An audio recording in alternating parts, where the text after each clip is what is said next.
Saat ini polisi kembali memeriksa kejiwaan suami pembunuh istri di Ciamis, Jawa Barat. Lalu bagaimana hasilnya? Kita akan bergabung dengan jurnalis Kompas TV, ada Dede Ibin di Ciamis, Jawa Barat.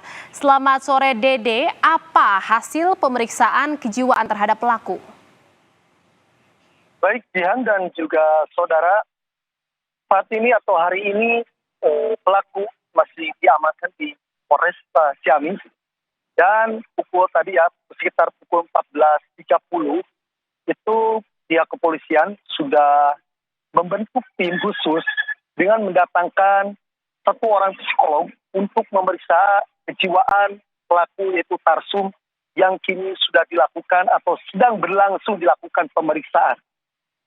Kemudian perlu diinformasikan Jihan dan juga saudara, tadi pelaku seperti keluarkan dari sel tahanan khusus yang terpisah dengan tahanan-tahanan yang lain, kemudian dibawa ke ruangan khusus yang saat ini memang tim media sudah menunggu dari pagi tadi, namun pemeriksaan tidak bisa diperlihatkan ataupun direkam oleh kamera siapapun. Dan saat ini pemeriksaan kejiwaan terhadap pelaku Tarsum masih terus berlangsung dan belum bisa memberikan keterangan apa motif yang sebetulnya pelaku membunuh atau dengan keji mutilasi istrinya sendiri. Kemudian juga tadi ada informasi Jihan dan juga saudara, Dinas Pengendalian Penduduk Keluarga Berencana Pemberdayaan Perempuan dan Perlindungan Anak Kabupaten Ciamis sudah turun langsung menemui anak korban, kemudian juga keluarga korban di rumahnya. Hasilnya memang tadi itu anak korban yang kini masih duduk di salah satu bangku sekolah SMK masih trauma berat dan belum bisa diajak komunikasi secara utuh dan diperkirakan itu masih labil. Kemudian pihak dari dinas tersebut sudah berupaya melakukan pendampingan dan akan membawa ke psikiater pada hari Rabu mendatang. Kemudian juga untuk dijelaskan Jihan dan juga saudara, informasi yang beredar bahwa memang motif pelaku melakukan aksi keji mutilasi istrinya Yanti itu motif adanya terdesak himpitan ekonomi.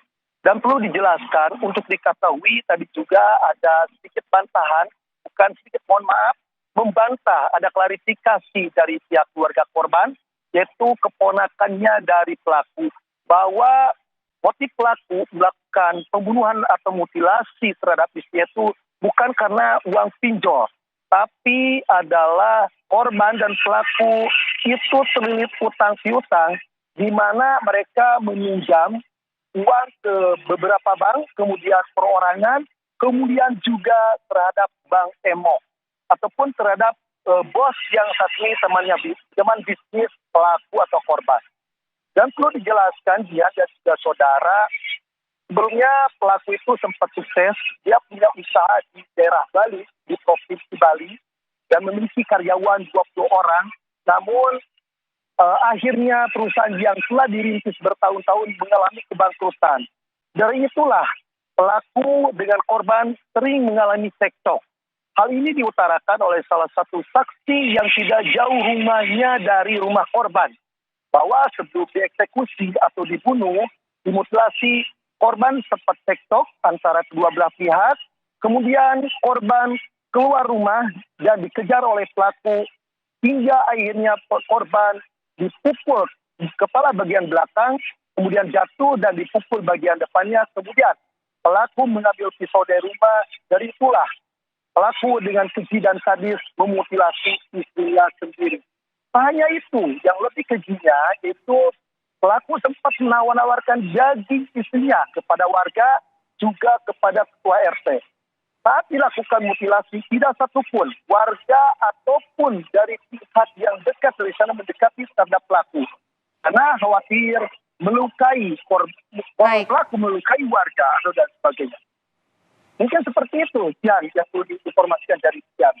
Baik, jadi memang sampai saat ini polisi sudah membentuk tim khusus untuk bisa mendalami kondisi kejiwaan pelaku dan proses pemeriksaan terhadap kejiwaan pelaku pun masih berlangsung. Terima kasih jurnalis